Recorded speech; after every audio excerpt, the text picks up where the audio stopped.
rockets that went nowhere helped put the first humans on the moon. And the geology of the Southwest helped tell astronauts which rocks to collect when they got there.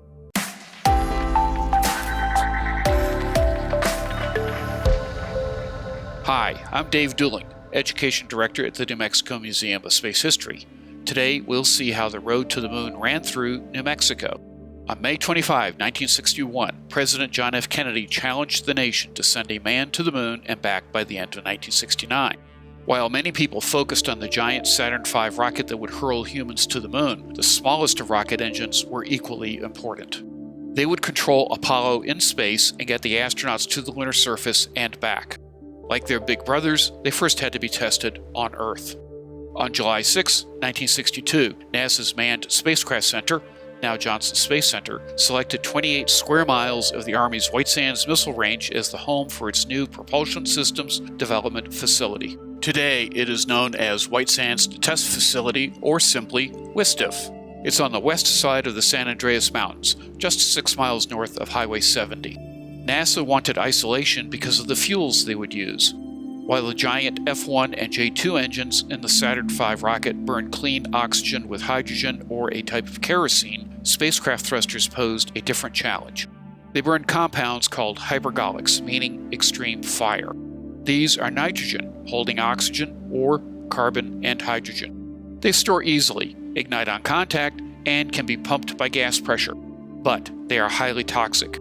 Contact can sicken or kill or start a fire. A remote part of White Sands Missile Range met NASA's need to test 5 different types of engines for the Apollo Command Service Module and the Lunar Module. The Service Module and the LEM each carried 4 R-4D thruster quads for maneuvering.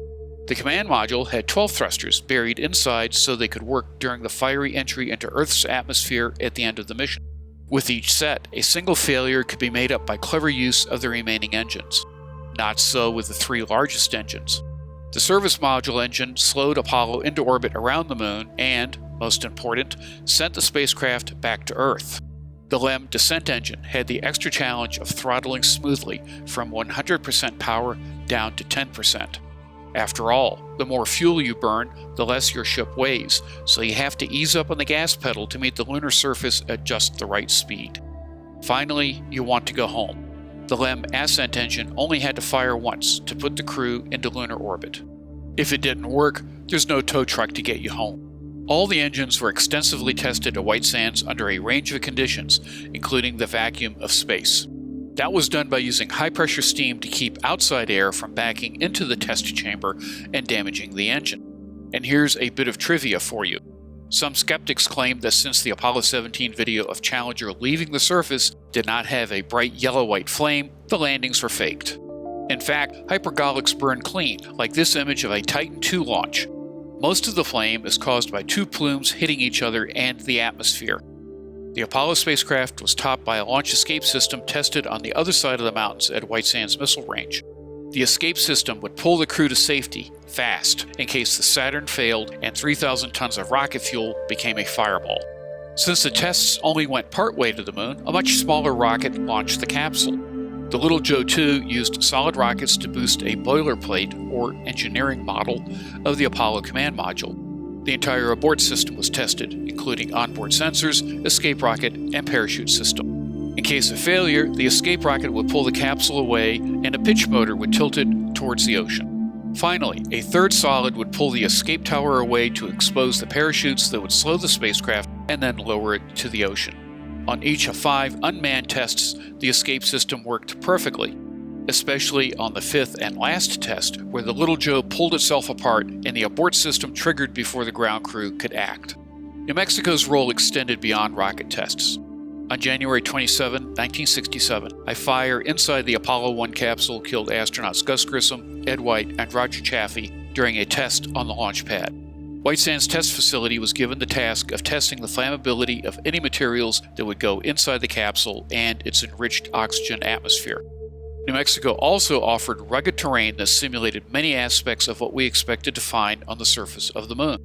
Astronauts trained at the Rio Grande Gorge outside Taos, the Boy Scouts Philmont Ranch, and the caldera at Kilbourne Hole, a 50,000-year-old volcano west of Las Cruces.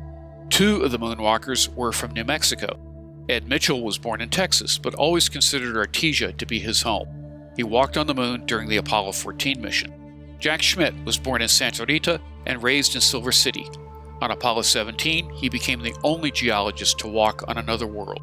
Finally, some of the rocks they and the other moonwalkers retrieved came to New Mexico. Most of the 842-pound treasure trove is stored at the Lunar Sample Laboratory Facility at Johnson Space Center outside Houston. But as a guard against disaster, 14% of the rocks are stored at WSTF in a small vault. And Dr. Beth O'Leary of New Mexico State University has started setting the ground for protecting the Apollo 11 and 17 landing sites as national monuments. WSTF's work continued through the space shuttle. Today, engines for the Artemis lunar program's Orion capsule are tested at WSTF, and the escape system was tested at the missile range. The road to the moon still runs through New Mexico. Thanks for watching, and be sure to visit the New Mexico Museum of Space History, where we have many of these space artifacts on display.